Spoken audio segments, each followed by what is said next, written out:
ওই হিন্দু ভাইদেরকে বলতেছি তোমরা সতর্ক হয়ে যাও, লাট হয়ে যাও। আমরা মুসলমান সিংহের জাতি, আমরা মুসলমান একবার গর্জন দিয়ে মাথায় ময়দানে নামি।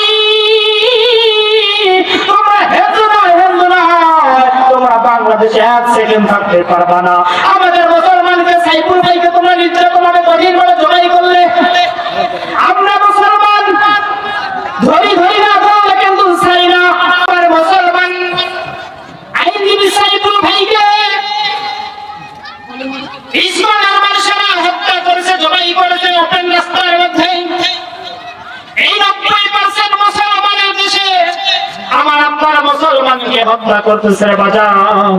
তার মানে আমি এখানে নয় যে হিন্দুদের বিরুদ্ধে বলতেছি, না না না, আমি ওই হিন্দুর বিরুদ্ধে কথা বলতেছি। এই হিন্দুর পরে একটা আছে ভারতের মধ্যে, একটা বাংলাদেশের মধ্যে, প্রথমবারই ভারতের মধ্যে, দ্বিতীয়বারই বাংলাদেশের মধ্যে। এই বাংলাদেশের মধ্যে তারা অন্যায় নির্যাতন মুসলমানের উপর করে, এখান থেকে মাল পাচার করে ভারতের মধ্যে পাঠায়। ওই হিন্দুদেরকে বলতেছি, ওই হিন্দু ভাইদেরকে বলতেছি তোমরা সতর্ক হয়ে যাও, লাট হয়ে যাও। আমরা মুসলমান সিংহের জাতি, আমরা মুসলমান একবার গর্জন দিয়ে মাথায় ময়দানে নামি।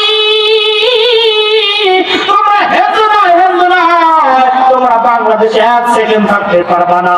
আমাদের মুসলমানকে সাইফুল ভাইকে তোমরা নির্যাতনভাবে কঠিনভাবে জবাই করলে, আমরা মুসলমান ধরি ধরি না করলে কিন্তু ছাড়ি না।